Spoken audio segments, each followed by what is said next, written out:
দেশজুড়ে চলমান operation David হান্টের অংশ হিসেবে গাজীপুর জেলার 5টি থানায় 40 জন ও মহানগরের 8টি থানায় 25 জন আওয়ামী লীগ নেতা কর্মীকে আটক করা হয়েছে।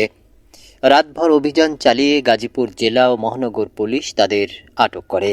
রোববার 9 ফেব্রুয়ারি সকাল 9:30টায় গাজীপুর জেলার police super doctor Chowdhury Mohammad Jaber সাদেকের সঙ্গে যোগাযোগ করা হলে তিনি বলেন, জেলার বিভিন্ন থানা এলাকায় অভিযান চলমান রয়েছে। তিনি বলেন, গতকাল থেকে শুরু হওয়া অপারেশন ডেভিড হান্টে এখন পর্যন্ত 40 জনকে আটক করা হয়েছে। আটককৃতরা বিভিন্নভাবে ফ্যাসিস্ট সরকারের লোকজন। এদিকে গাজীপুর মহানগরের 8টি থানার মোট 25 জনকে আটক করা হয়েছে বলে জানিয়েছেন গাজীপুর মেট্রোপলিটন পুলিশের অতিরিক্ত পুলিশ কমিশনার মোহাম্মদ জাহিদুল হক। তিনি বলেছেন, অপারেশন ডেভিড হান্ট চলমান রয়েছে।